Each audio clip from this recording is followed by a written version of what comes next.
Assalamualaikum warahmatullahi wabarakatuh.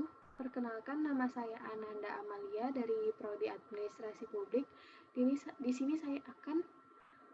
sini saya memenuhi tugas dari mata kuliah Islam dan Iptek yang akan mempresentasikan tentang Islam, sains dan kebangkitan Islam. Saya mohon share screen. Baik.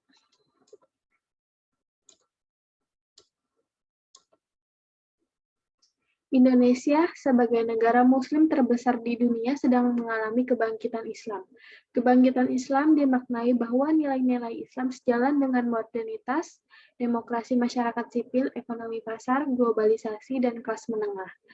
Statistically, dengan mayoritas masyarakat muslim di Indonesia 88% dari total jumlah penduduk Indonesia, maka rendahnya literasi sains itu menjakiti sebagian besar masyarakat Muslim. Bagaimana mungkin hal itu bisa terjadi? Pada abad 11, Imam Al-Ghazali mengintroduksi dikotomi antara ilmu agama atau ulum al-din dan ilmu keduniaan atau ulum al-dunya. Pada masa kolonial, sistem pendidikan Islam yang banyak berlaku ialah pesantren. Bagi kaum pesantren yang terpinggirkan dan menganggap kaum kolonial sebagai kafir, sains merupakan produk kolonial yang juga dianggap kafir dan anti-Islam. Oleh karenanya, mereka hanya memiliki satu domain pendidikan, yaitu pendidikan ilmu agama atau ulum al-din. Bandingkan, pada tahun 1636, pendeta John Harvard mendarat di pantai Boston, Amerika.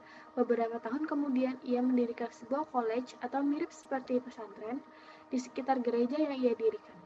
Ratusan tahun kemudian, college ini berkembang menjadi Universitas Harvard dan menjadi perguruan tinggi terkemuka di dunia. Kiai Dahlan, seorang tokoh muslim awal abad ke-20 di Hindia Belanda, memandang bahwa ada yang keliru dalam praktik dikotomis antara ilmu agama dan ilmu keduniaan, sehingga umat Islam di Nusantara menjadi bodoh dan terbelakang. Seharusnya menuntut ilmu agama dan ilmu keduniaan menjadi kewajiban bagi setiap muslim. Selanjutnya ada modernisasi umat Islam. Kini umat Islam telah mengalami lompatan modernisasi. Modernisasi masyarakat muslim berlangsung unik. Yang pertama, semakin modern masyarakat Eropa justru semakin sejalan dengan ide-ide sekularisme menurut Mutnau 1988. Yang kedua, sebaliknya semakin modern masyarakat muslim justru semakin memperhatikan nilai-nilai agama menurut Hefner 2000. Pertumbuhan modernisasi masyarakat muslim ini tak bisa diabaikan. Mereka membutuhkan koridor keagamaan. Jika tidak, lama-kelamaan mereka bisa meninggalkan agama atau bahkan mengembangkan bentuk-bentuk agama baru. Umat muslim mengalami lompatan sejarah dalam belajar agama dari monopoli segelintir ulama menjadi lebih divergen. Ciri yang paling menonjol di dunia Islam saat ini ialah objektivitas pengetahuan keagamaan, di mana pengetahuan dan praktik Islam merupakan objek kepentingan bagi sejumlah orang yang kian meningkat jumlahnya. Hal ini berbeda dengan masa lalu di mana pengetahuan keagamaan hanya dimonopoli segelintir ulama. Menurut Del Eickelman. Selanjutnya, pertumbuhan umat muslim yang berpendidikan modern membangun kesadaran tentang kepentingan umat Islam menguasai sains dan teknologi untuk merebut kembali kejayaan Islam yang sempat terengguh oleh sejarah. Sains dan teknologi merupakan instrumen paling penting dalam sejarah modern. Dan hal ini menjadi kebutuhan mutlak bagi umat Islam untuk bergerak maju. Akan tetapi, umat Islam di seluruh dunia tidak berdimensi tunggal. Dunia Islam, interaksi Islam, dan sains berlangsung dalam 3 pola, yaitu sebagai berikut.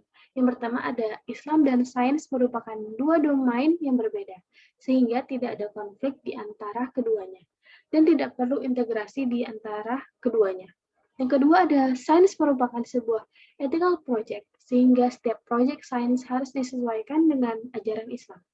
Yang ketiga ada sains merupakan aktivitas sosial budaya yang diadopsi masyarakat barat dari kebudayaan muslim di abad pertengahan dan diadopsi sesuai dengan kebutuhan. Sehingga umat Islam seharusnya cukup mengadopsi sains barat dan menyesuaikan dengan konteks kultur muslim di berbagai negara. Baik, sekian yang bisa saya sampaikan.